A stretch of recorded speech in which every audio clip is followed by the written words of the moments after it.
Почитувани гледачи, добра вечер. Добре дојдовте во анализата на 24 вести, а тема на вечерашната емисија се политичките процеси кои се случуваат после подпишувањето на договорот од Пржино, а особено работата на специјалното јавно обвинителство и обвинителката Катица Јанева. За сето ова ќе дискутираме со универзитетскиот професор Љубомир Фрчковски. Професоре, добра вечер. Добра вечер. Пред да почнеме со овие теми за кои сакаме да зборуваме, да ве прашам, мислам дека целата држава брои е сега зафатена со впечатоци од интервјуто на председателот на СДСМ Зоран Заев на телевизијата Сител. Се разбира, се работи за една невообичаена медиумска појава, лидер на опозиција да гостува во таа телевизија и имаше прилично интересни впечатоци од тој интервју. Не знам дали го гледавте и што мислите за тоа? Не го гледав, го слушав. Уствари сопругата од другата соба викаше, па по тоа можев индиректно да дознам како се одвија целата приказна. Инаку ја не сум склон на идејата дека опозицијата или лидерот на опозицијата или воопшто било кој од нас треба да комуницира со овој круг на новинарски олош, кој е корумпиран новинарски олош, кој е врзан за власта и кој не може, со кого не можете ништо, дури да се обраќате у публиката, нивната публика на тие телевизии, кои се уствари владини дувла, не се телевизии, дека било што, надежта дека било што ќе искомуницирате лажна надеж. Они имаат многу пари и се спремни све да направат, вашата комуникација и порака да ја срушат. Тука нема никаква приказна, можете само да се исповреѓате ако сте спремни ко Жириновски да настапувате, да фрлите вода у лице на уредникот, таков тип на шоу да правите. Меѓутоа, комуникација сериозна во таква смисла е невозможна. Така што тоа е во принцип за мене изгубено време и не само изгубено време, него можни се контраефекти од таа приказна. Добро, но симптоматично е што во текот на преговорите кои се одвиваат за регулација на медиумите доаѓа до едно засилено присуство на опозицијата на тие медиуми кои досега, да речеме, со своите постапки делуваат во насока на владините политики. Имаше гостување на господинот Зоран Заев на Канал 5, на министрот Оливер Спасовски, исто така на Канал 5, сега Зоран Заев на Сител. Значи, симптоматична е динамиката на тие гостувања. Има повеќе тези околу тоа. Едната е дека тие се случуваат под силен притисок на меѓународната заедница, а друга дека тоа е дел од стратегијата на владеачките партии за да создават привид на отвореност, на демократичност, на избалансираност. Па и двете тези се точни ствари. Има притисок од странците околу тоа да се отворат приватните телевизии, меѓутоа тие не разбираат колку корумпирани се тие владени дувла, пропагандни. Тие се толку, знаете, вие можете да ја споредите тоа, ако некоја телевизија од тој вид ќе земе 5 милиони евра, вие знаете колку пари се тоа за една телевизија која што сте вие, например. Што тоа значи? Тие луѓе воопшто не се новинари, тие се ставени во позиција на голи пропагандисти кои се просудуваат од партиските пропагандни шефови дали извршиле задача или не. И имате сосема еден извртоперен медиумски круг во кој септик во основа, во кој ако упаднете не можете да излезете чист. И во таа смисла мислам дека директните релации со ова што има располагање како пристојна телевизиска мрежа и како комуникацијски линии, мрежите, социјални и директните настапи со граѓаните, нешто ако се промени во овој договор со државната телевизија, тоа ќе биде доволно за овај настап на опозицијата и незините првенци. Гледате како тоа заврши со бомбите. Тие не беа воопшто присутни на овие телевизии, па беа искомуницирани на еден жесток начин, доволно добро и доволно длабоко во јавноста.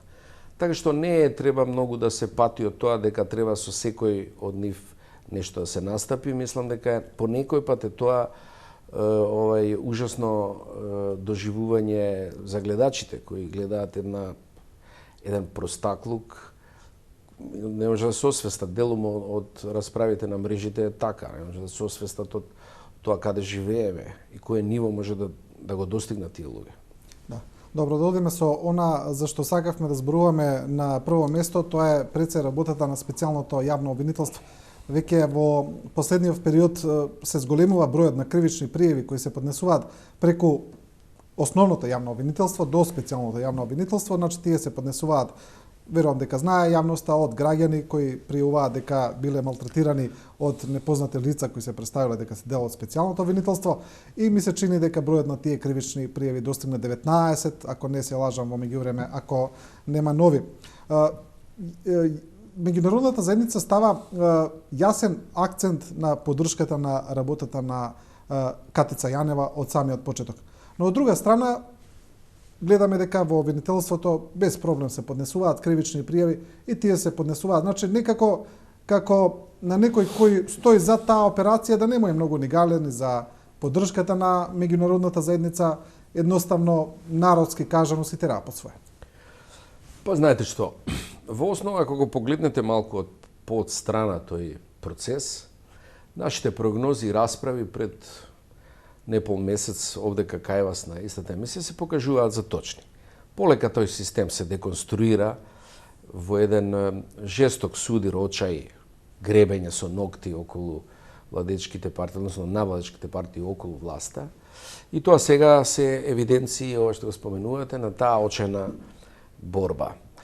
Од друга страна, ќе забележите дека председателот на ДПМН го ашкаат како многу понижувачка улога. Он има прво дава изјави со кои ја напаѓа Катица Јанева, потоа ќе го натераат како мало дете.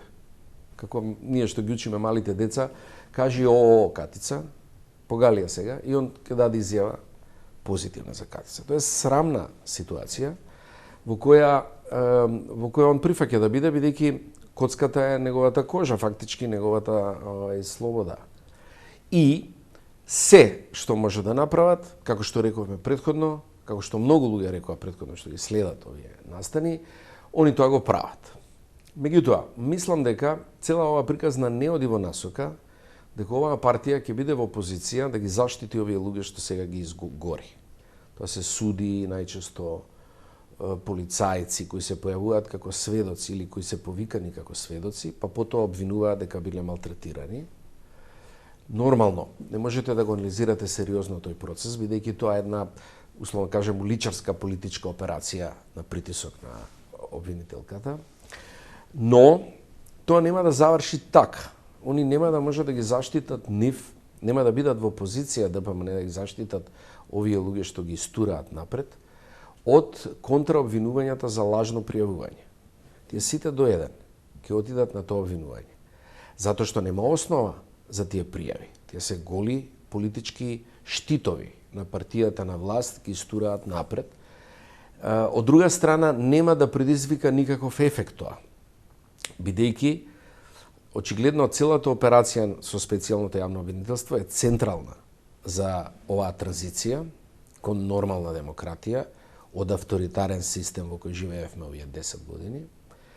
И никој нема намера ДПМН да го стави во позиција, ни на изборите на крај ќе видите дека тоа нема да биде така како они ветуваат дека или мислат дека ќе освојат значаен број на пратеници, па ќе ги штити тоа од удар. Тоа нема да се случи. Они нема да бидат позиција да продуцираат некаков политички владин блок да ги штити овие луѓе што сега ги горат. Мислам дека ќе дојде до промена на власта, дури независно дали ќе се формираат големи коалиции, фамилијата ќе биде изложена на прогон, по моје мислење, и тука обвинителката веќе покажува линии на прогон кои се јасни. Не знам од кај ќе почне, дали ќе почне од локалните кон центар, или ќе почне од некои случувања овдека поврзани со некои министри, подиректно бивши министри всушност. Ќе видиме тоа брзо сега ќе се случи до 15 март, тоа е тука, во овој период. Но, истовремено, јасно сведочиме една меѓународна се посилна поддршка на таа екипа. На Јанева, значи тука, овој притисок што ни го прават, терајќи Јанева да нема никаков избор, осем да ја заврши добро работата, не мислам дека е многу лош. Би било посомнително да све биде мирно, да ни не реагираат. Тогаш ќе се постави прашањето дали има некоја приказна позади тоа нивно мирување. Дали некој договор има позади да се оди со некој друг тип на помек прогон. На овој начин, вака како што го прават, они практично нема да остават никаква опција друга, осем да се оди со како што треба прогон на сите како што треба. Така што ја не се возбудувам многу од тоа, но истовремено мислам дека тие луѓе што ги користат сега за ваквата ситуација нема да можат да се ги заштитат кога ќе дојде време. Кога зборуваме за односот на меѓународната заедница, мислам дека и оние кои се политички лаици, кои ја посматраат состојбата во Македонија, јасно им е дека таа коректива на институциите кои се преземени од група од политички елити и сега се злоупотребуваат со нив, се манипулира, дека главен коректив на таа манипулација, на таа злоупотреба е меѓународната заедница, бидејќи опозицијата сепак и покрај целиот тој процес кој се отвори после објавувањето на бомбите, се чини дека не смогна толку сепак голема сила да знаеме зошто се анализира поради клиентелизмот и низа други работи. Но кога зборуваме за односот на меѓународната заедница, значи да не го заборавиме 24 декември, да не ја заборавиме фамозната Палома хартија, која договорот кој ВМРО ДПМН го отфрли ноншалантно, го потпише и го отфрли пред сите и се чини дека на тоа отфрлување немаше никаква реперкусија, нити реакција, се проложи како ништо да не било.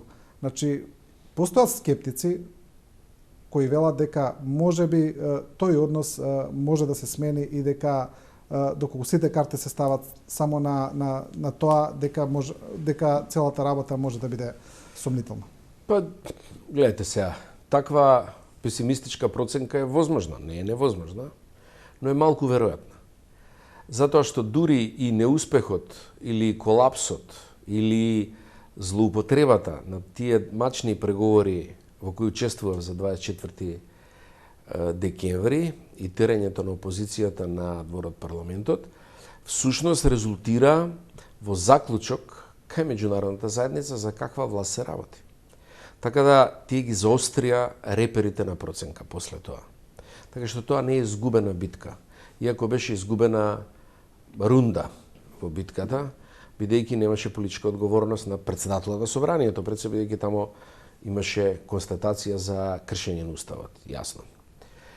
Тоа е едно. Значи, после тоа, гледајте ги тие во еден контекст на учење на меѓународната заедница да го направи ова што го направи, а она направи еден проект на интервенција која ја нема направено никаде друг, да е во Југоисточна Европа или во транзицијските земји.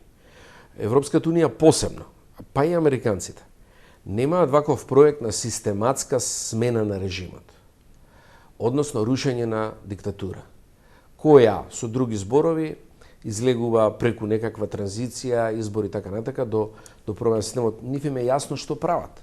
И во таа смисла имаат инвестиција негде од март месец минатата година и не мислам дека тие така тоа сега како со Палома хартија ќе го стават на страна и ќе завршат во ситуација, да речеме, како што еден дел од граѓаните се исплаши ако има избори на 24 април, што ќе биде сега без опозиција, дека ќе завршат во ситуација да создадат уште полоша клима во Македонија, отколку минатата година у март кога влегле во оваа операција. Тоа нема да се случи.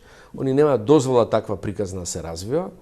Инаку морам да кажам дека во судир со ваква диктатура, каква што е на ДПМН овој период, опозицијата има многу мали шанси да користи инструменти и институции на државата за борба. Дури и улицата е тешко употреблива. Мислам, таа стои отворена, али е многу тешко употреблива.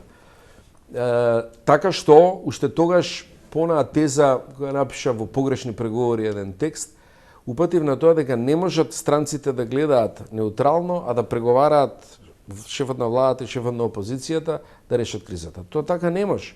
И тоа не се одвија така. Туку требаат тие да ја преземат преговарачката ситуација. Практично опозицијата, иако е конструктивен дел на приказната, е повеќе посматрач отколку што е актер, бидејќи она нема што да направи да ја принуди власта на отстапки. И тоа така се случи. Целиот практични првнички договор е разговор на странците, де факто, со учество на сите тие као наводно 4 партии, уствари странците со Никола Груевски како премиер, и во таа смисла целото негово попуштање, а тој попушта во 4 клучни наврати. самото потпишување на договорот е колапс на системот, бидејќи тој и неговите идолози сметаат дека е тоа варварски упад, како што рекоа, на меѓународната заедница во внатрешните работи на Република Македонија. Потоа, октомври месец, кога го кризираа договорот, повторно се вратија назад и подпишаа дека тоа се окей.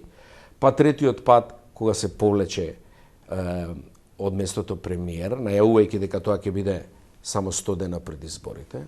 Па сега пети пат изборите нема да се одржат на 24 април, тука се одржи некој друг датум, јуни, јули, не кога. Тоа се 6 понижувачки попуштања на диктаторот, повлекување, и тоа треба да се констатира. Не треба премногу да бидеме импресионирани од неговата улога и да не ги гледаме овие серија на коленичења, практично попуштања пред притисокот. Мислам дека клучот на тоа кршење на рбетот на фамилијата ќе бидат кривичните пријави. Ако го поврзат со злосторничко здружување за организирана кражба на изборите, за што има податоци, меѓу другото и со министерката бивша за внатрешни работи, тогаш ќе биде голем притисокот да не може тоа лице да учествува на ниједен начин во организирање нови избори. Ако се појавува како клучен актер на сериозни, несериозни, тоа се просто невидени кражби на претходните избори. Министерката по друга основа е виновна за фалсификат на јавни документи кои од бомбите се гледаат дека се фалсификати и докажани во меѓувреме. Оттаму мислам дека тие пријави конечно ќе го поминат Рубиконот на анулирање на ја би рекол фамилијата кај ВМРО-ДПМН, онаа криминална структура која оваа операција ја изведуваше овие 10 години и беше главен бенефициент од тоа. Тие направија исклучително многу пари. Значи, човек не може да претпостави колку многу пари има од оваа држава, ако не ги види нивните позиции новостекнати. Што ќе се прави со тоа е друго прашање, кој ќе остане предната влада да го решава или владата после избори. Бидејќи они мораат дел од тие пари да вратат назад кон населението. Тоа се огромни пари, неверојатни пари направени на мала група луѓе. По онаа логика 1% од сите нас, 99 се на другата страна и тоа радикално во една ситуација на радикална сиромаштија во Македонија. Но сега тоа да го ставиме за понатака, но тој проблем исто така се остави, тој не може да се заборави само со смената на власт. Тука има голема социјална дискрепанција, они имаат направено по лична основа, со една неверојатна организирана партизација на целиот бизнис на целата држава, како приватна својина. И она што ми е сега мене посебно интересно е што во таа приказна до 15 март работата ќе се преломи околу два други сектора во општеството. Значи, ја не мислам дека Катица ќе попушти или на неа овој притисок што се врши груп ќе даде резултат. Тоа нема да се случи. Напротив, по моје мислење ќе ја мотивира појако. Но све ќе се прекрши преку судството во основа сега. За новиот момент, новиот фокус треба да се држи врз судството. Судите ќе се најдат во две улоги. Од една страна треба да се организираат судии кои ќе бидат судии во претходна постапка, кои треба да одредуваат притвори, што ќе биде тешко. Не е обвинителството само во таа операција. Потоа судски совети кои ќе судат по покренатите клучни обвиненија, речеме едно 7-8 клучни обвиненија. Значи, од една страна судии, избор на судии кои ќе бидат на страната на делење на правдата, од друга страна дел од судии ќе бидат жртви на процесите, ќе бидат судени како соучесници во криминалот. Значи, имате судии обвинети. И сега судството тоа го чувствува. Дел од овие обвинувања кон Катица се од судии кои биле викнати на сослушување. Сега го викнате судија на разговор, сега тоа не е пријатен разговор, тоа не е капучино разговор од едно, тоа е сепак разговор околу неговите или нејзините, во конкретен случај, акции за корупција и за земање пари при куповина некоја опрема. Да, тоа е непријатна ситуација. ова што го зборувате, значи во исто време кривичните пријави се поднесуваат од основното јавно обвинителство, кој исто така е дел од преслушуваните разговори, дел од веројатно и дел од истрагите на Катица Јанева ќе биде, дали по тоа ќе има обвинени или не знаеме, но секако инволвирано во целиот процес го зборувате ова и за судиите. Тогаш како може да се обезбеди нормално функционирање на целиот процес на правна одговорност за тие криминали кои може би постојат во преслушуваните разговори? Видите, прво да се договориме, ништо не е нормално овдека. Така да прашањето дали може нормално, одговорот е не може нормално да се обезбеди ништо. Но може сепак да се обезбеди транзициона правда во овој случај, затоа што ќе се потрудите да ги извлечете судиите кои имаат интегритет и да ги поставите во позиција и во перспектива дека тие не може да бидат жртви на реванш и освет од никого, бидејќи промената ќе дојде. Промената не може, овој процес нема да оди назад.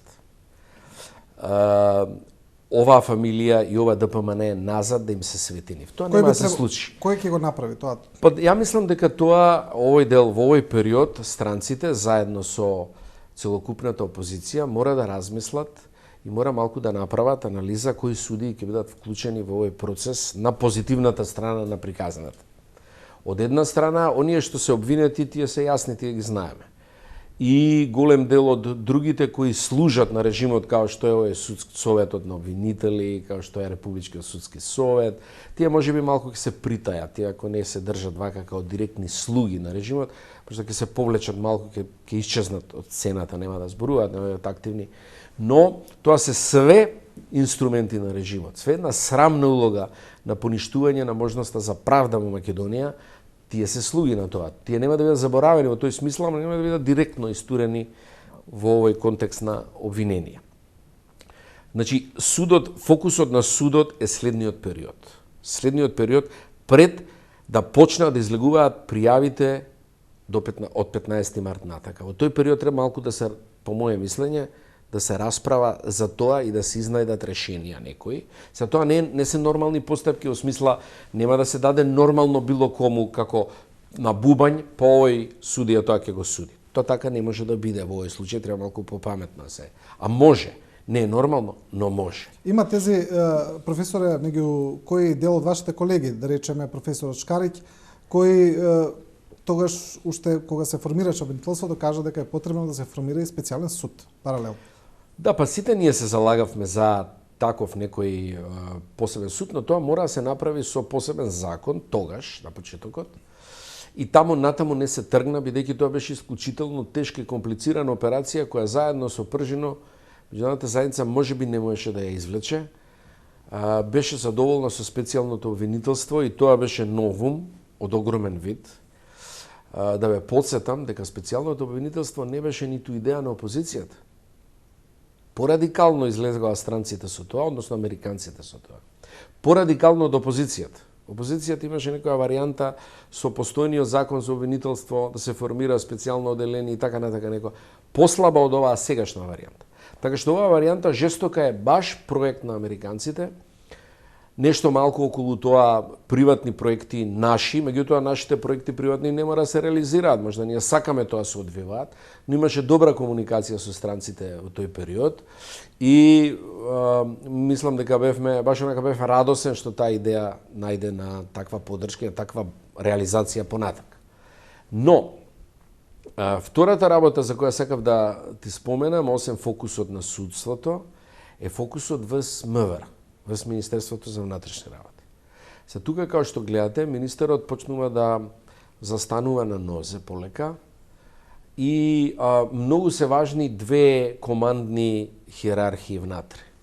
Едната врз Алфите е направена. Алфите се инаку најпартизираната групација во МВР.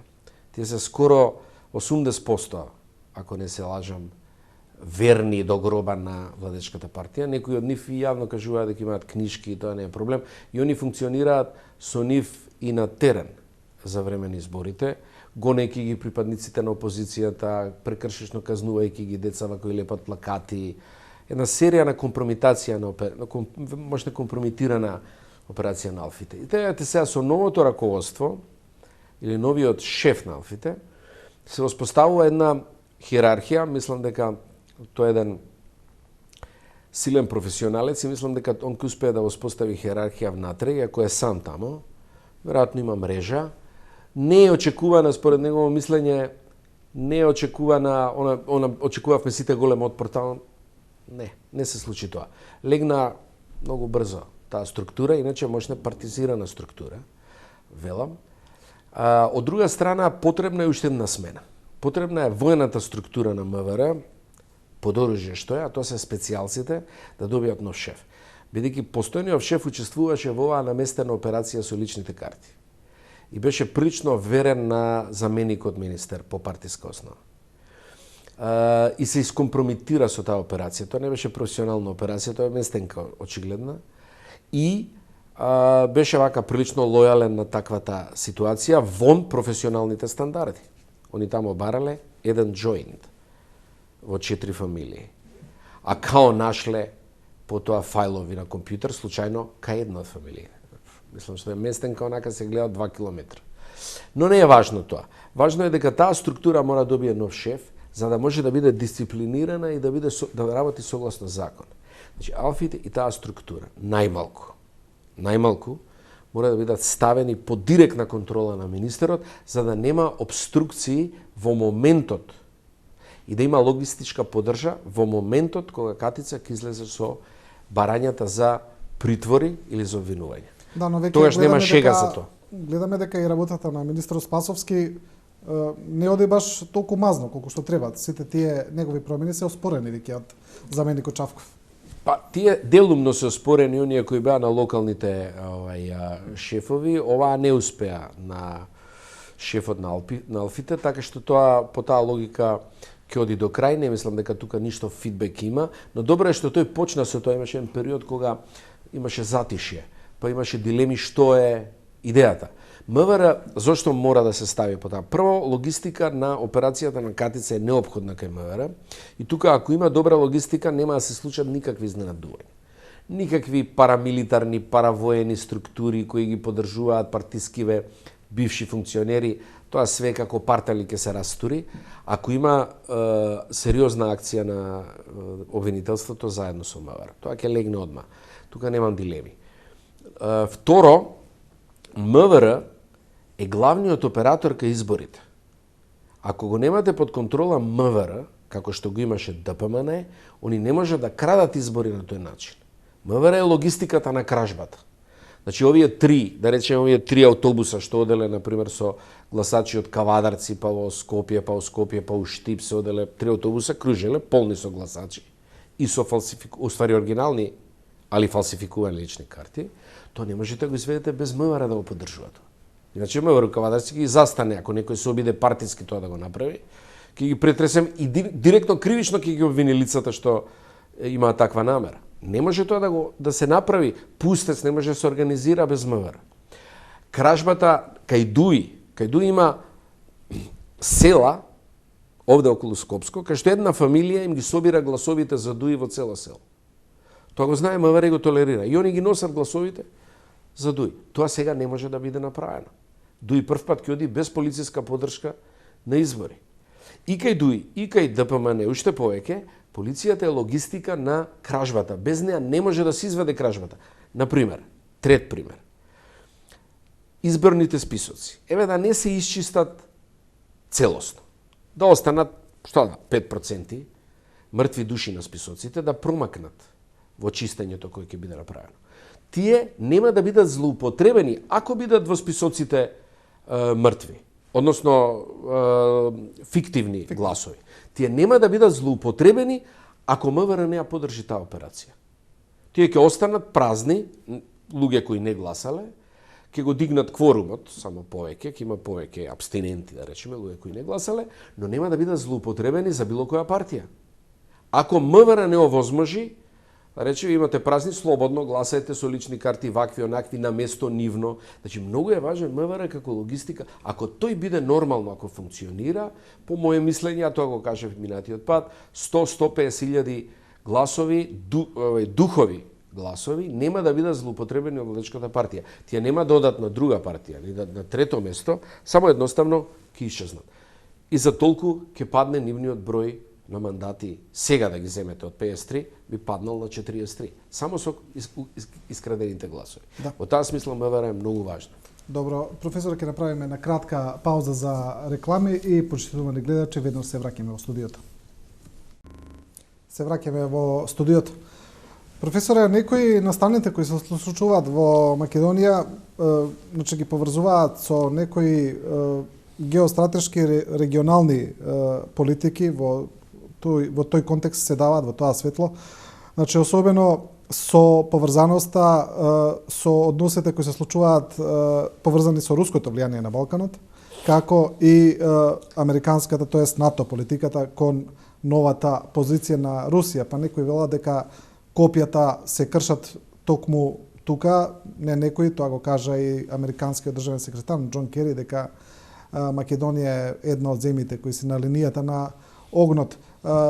Можно ли е всушност овие промени кои се индицирани од меѓународната заедница и кои се случуваат во Македонија да се токму поради тој регионален концепт? Па мислам дека тука копијата се ќе преломени, не се кршат доправа. Ја тоа го зборував, на минатата емисија истото го зборувавме, сам ќе повторам. Мислам дека тука НАТО и американците извојуваат чиста, не победа, али чиста доминација во овој дел, и Европската унија секако. Тоа се гледа преку Србија и Црна Гора, помалку преку Македонија. Значи Србија е целосно ориентирана кон Германија пред се. Тука тие се тие врски со Русија најеклатантни кај нив и кај црнагорците, и исто така режимот во Црна Гора. Има тука некакви беневоленции, они гледаат низ прсти, двата режима се блиску до нашиот авторитарни, полуавторитарни, можда не така грозно како нашиот. Меѓутоа им гледаат низ прсти токму поради таа нивна ориентација кон НАТО и Европската унија. И им помагаат за тоа. Гледате го средија тој дел на Србија, Косово, полека ја пуштаат, ставаат Србија на шини, Монтенегро, при тоа го тераат и Вучич и премиерот на Џукановиќ на Црна Гора да ги апсат своите први министри од претходните влади во тоа чистење, во тоа обид да го исчистат ликот. Потоа Косово со две интервенции всушност го регулираат. Едно е тој меѓународен суд за судење на војните злостојства, каде жртви се, односно каде обвинети се албанците во принцип. И второ, договорот со Србија во корист сега на Србија за така наречената посебна или асиметрична локална самоуправа за српските општини, или заедница, можно за заедница на српски општини, што уште не може опозицијата во Косово се противи на исто. Но тие две работи го средуваат регионот и сега Македонија. Македонија е симнување на овој режим и фамилијата, според моје мислење, во затвор. Тоа е, така е, според моје мислење, агендата за Македонија. Сега, во тој контекст има друг меѓународен дел, тоа се бегалците. Тој елемент сега ги врзува државите од друг удар, една нервоза прави кај Европската унија и тука мислам дека е малку нервозна, можеби погрешна од страф можеби таа констатација, дека тука може овој режим да се спасува со тоа што ќе направи концесии кај бегалците. Нешто ќе вети. Прво, овој режим не е цврст, не е стабилен во сегашна позиција да вети било што. Не може да вети ништо. Бившиот премиер, председателот на ДПМН е еден скршен и понижен човек кој хистерично оди по локални седници, обидувајќи се ништо друго па паметно не може да направи, односно по папагалги повтара своите претходни ставови кога бил премиер. Он не може ништо никому да вети. Стандардите околу границата и околу прифатните кампови кои служат за транзит на бегалците се решаваат по меѓународни стандарди, европски и стандарди на Обединените нации. Тука нема да има изненадување. Нема од нас да направат депонија за, да речеме, сместување на бегалци. Никој тоа не може да го направи без јасен став на земјата. Тука нема никаква ни намера од таа насока. Значи тука има нервоза, има притисок, но мислам дека тоа ќе оди по една усогласена линија со Европската унија, каква што гледаме деновиве дека се остварува. Таа нервоза кај нас која се предизвикува, не мислам дека може на некој начин да ушичари стариот режим од таа приказна. Добро, кога зборуваме за концесии кои власта може да ги понуди или да искористи џокер во раковат, евидентно е дека после враќањето на доскорешниот премиер Груевски од Вашингтон и посетата на Џо Бајден, дојде неговата одлука да се иде на избори на 24 април. Многумина тоа го протолкуваа како заселен ветер во неговите едра и особено по односот на еврокомесарот Хан, за кој за многумина беше прилично дискутабилен, и она негово инсистирање дека Државната изборна комисија му кажала дека има услови за избори, што подоцна сами од себе се демонтираше. Значи една прилично така чудна улога на еврокомесарот, па многумина кажа, еве, се врати премиерот од Вашингтон, таму нешто ветел, договорил, еве, повторно меѓународната заедница му дава поддршка. Па дело таква атмосфера имаше во Македонија, тоа е точно, не е неточно, но тоа повеќе е израз на една провинцијална атмосфера кај нас која владее за сите работи околу конспирациите, околу гестовите на такви конспиративни случувања, и ние сме склони кон тоа. Но што се случи? Се случи обратното. Се случи после упорниот став, посебно сега тука на опозицијата, јасниот став околу изборите, практично улогата на така наречениот став на еврокомесарот да се скрши. И сега, многу интересно е. Неговиот став, ако се покаже како погрешен, тој е голем удар за него лично. И за, ако е поврзан со некакви линии на бизнеси овдека, тоа е истовремено сериозен аргумент дека некои работи од процесите не можат да се променат со трик решенија. Со отидов, разговарав со овој и сега историјата добива друго течение. Не.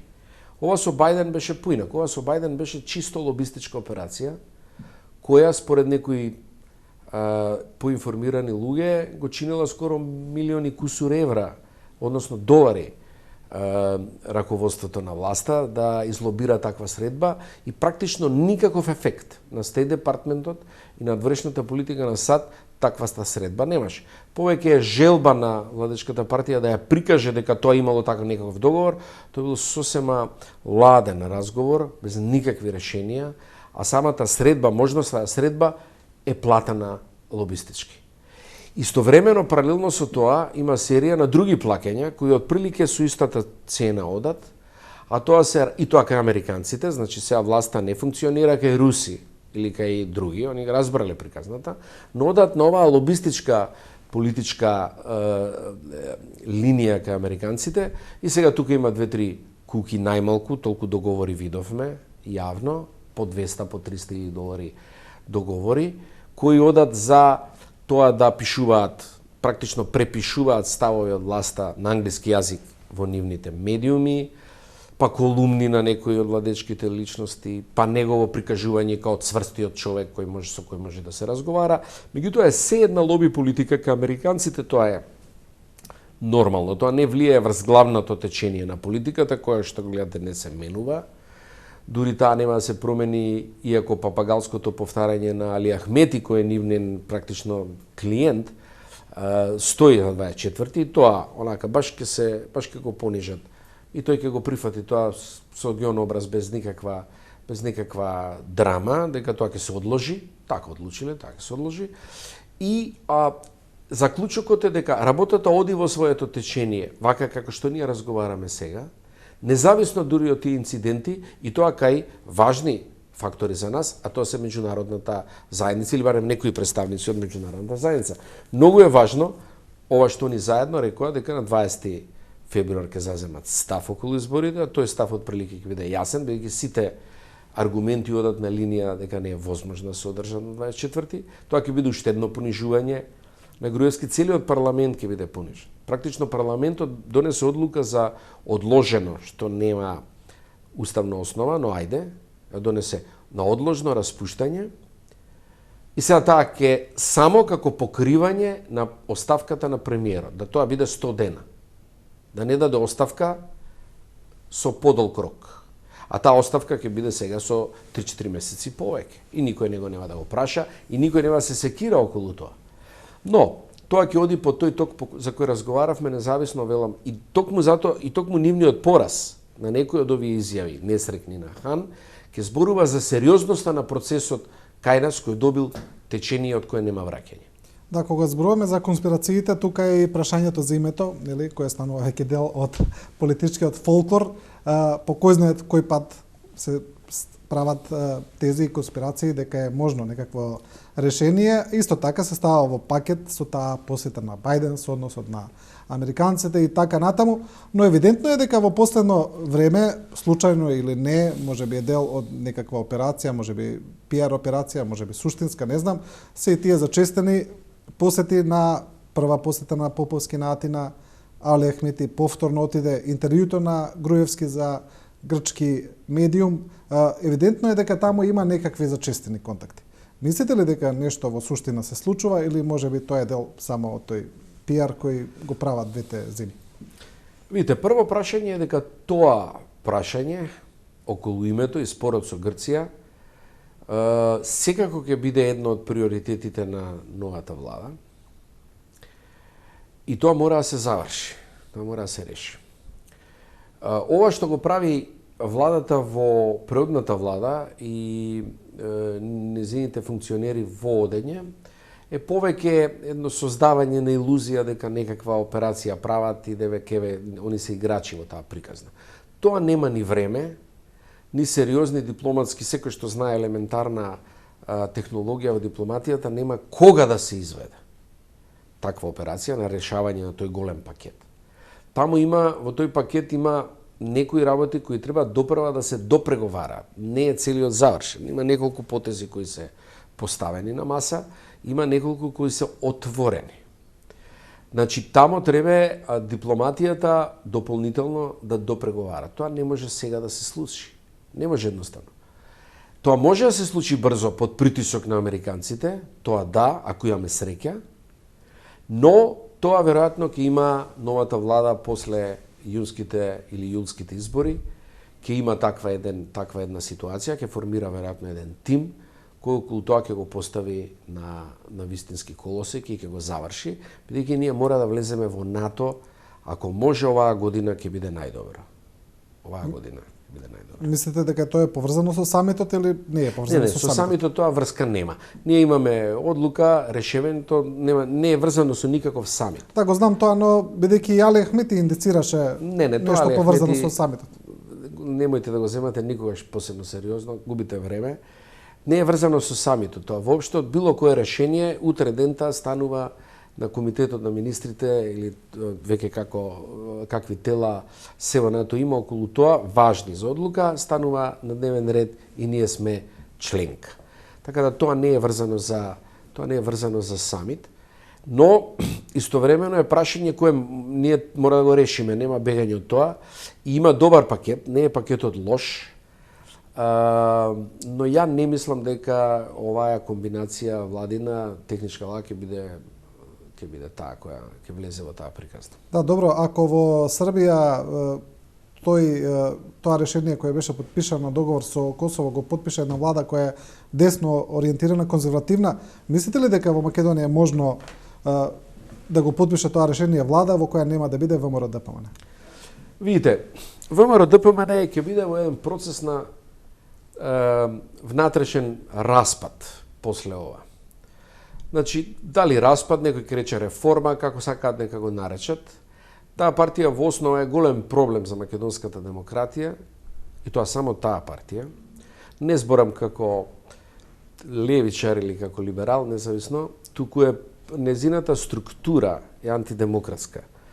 Она мисли дека треба да го представува целиот македонски народ, што е во незиното име содржано, и она тоа навистина го се обидува да направи, и дека плурализмот и уставот, кој е либерален во Македонија, е за конспирација, како завера против македонците е уставот, кој е либерален има на подела на власта. И во таа смисла длабоки реформи тамо се неопходни во таа партија. Не мислам дека тие се на било кој начин десничарска партија. Тие се комунистичка партија со етнички вокабулар, квази етнички вокабулар, со неколку орнаменти на класичната америчка десница околу фамилиарни вредности. Меѓутоа тоа се како беџеви на оделот што ги носите, нема суштински. Тоа е комунистичка партија која во општеството прави огромна држава, како што направи, која тоталитарно се меша во сите сектори на граѓанскиот живот, бизнисот, медиумите, приватниот живот ви се меша, во човечките права и слободи ги третира зависни од државните интереси, некако наши. И целата таа приказна е врзана за субстратот на таа партија. Тоа не е случајно. Тоа не е само став на една личност. И оттамо таа партија ќе биде проблем не со името, не со тоа дали ни се допаѓаат луѓето или не ни се допаѓаат тамо, туку со структурата на својата поставеност. Не може да функционира ваква во нормално плурално демократско општество. Значи тамо реформи ќе има. Сакам да кажам дека таа како таква нема да биде фактор десничарски кој било што национално десничарски, кој било што ќе потпишува или ќе се согласува.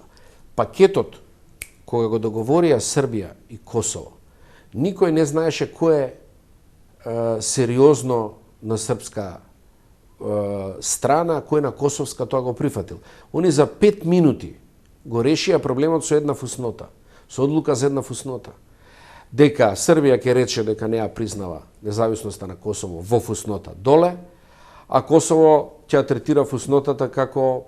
И за 5 минути проблем што изгледаше идеолошки, односно посебно идентитетски нерешлив, поголем од нашиот, потежок од нашиот, со Грција. Така што кога ќе дојде тој момент на одлука, пакетот кој ќе го избуткаат потполно нема да биде битно кој од македонска, кој од грчка страна, тука ќе биде потписник на тоа. Тоа ќе бидат конкретните луѓе кои ќе бидат на власт. Професоре Фрчковски, ви благодарам за гостувањето, не истече времето. Почитувани гледачи, уште една анализа на 24 вести со професорот Љубомир Фрчковски. Останете со нашата програма, следува информативниот блок.